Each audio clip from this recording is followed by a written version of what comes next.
నమస్తే నాన్న. నమస్కారం. ఏం పేరు నీ పేరు? నా పేరు రాకేష్. రాకేష్. ఏ మండలం నీది? రేగొండ మండల్, జయశంకర్, భూపాలపల్లి జిల్లా. జయశంకర్ భూపాలపల్లి జిల్లా జిల్లా. కాకపోతే మాది సేటు మాత్రం ఇక్కడ నియర్ బై పర్కల్లా తెచ్చుకుంటాం. ఏదైనా మందులైనా సీడ్స్ అయినా పర్కాలకి వెళ్తాం. పరకాల్లో ఏ షాపులో తీసుకొచ్చావు? మణికంఠ ట్రేడర్స్. మణికంఠ ట్రేడర్స్ లో తీసుకొచ్చావు. ఏ వెరైటీ తీసుకొచ్చావు? ఏ కంపెనీ తీసుకొచ్చావు? ఇది అయోధ్య సేటు దగ్గరికి పోతే సేటు ఇట్లా 4 ఎకరాల దాకా పత్తి పెట్టాలంటే అయోధ్య ఇచ్చిండు. మహాలక్ష్మి కంపెనీ అయోధ్య ఇచ్చిండు.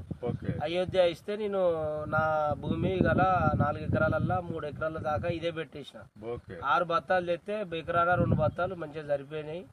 తీసుకున్న పెట్టిన. ఇప్పుడు అయోధ్య వెరైటీ. అయోధ్య వెరైటీ ఎట్లా ఉంది ఇప్పుడు నీకు? ఇది వెరైటీ బానే ఉంది. ఇప్పుడు ఈ వర్షాలకు చూసుకుంటే కొంచెం ఫ్లవర్ డ్రాప్ అవుతుంది, కానీ కాయ సైజ్ అయినా కాయ కూడా బాగానే కాసింది, మంచిగానే ఉన్నది. వేరే వెరైటీ వేరే ఇంకొక ఎకరం వేరే పెట్టినా కానీ దీనంత లేదు. ప్రతి దానికి తట్టుకుంటుంది. ప్రతి రోగాలకైనా పురుగుకైనా దోమలకైనా ప్రతి దానికి తట్టుకుంటుంది. నీట్గా ఉన్నది. కొంచెం వాన పడకపోతే ఇంకా బాగుండు. కాకపోతే ఇప్పటికి దీనికైనా ఇంత బెటర్ ఉన్నదంటే ఇదే ఉన్నది. ఇంకా వేరేదైతే వర్షాలు లేకోకుండా సక్రమైన పద్ధతిలో ఒక పద్ధతిలో ఉంటే ఈ పాటికి 120 ఈజీగా క్రాప్ సెట్టింగ్ కాసి ఇట్లా మంచిగా సెట్ అయిపోయి చెట్టు ఎక్కడికక్కడే ఎడబడిపో. అయినా ఈ ప్రతికూల వాతావరణం కూడా ఈ విధంగా ఉందంటే అద్భుతమైనటువంటి వెరైటీ అనేది నీకు అర్థమైంది.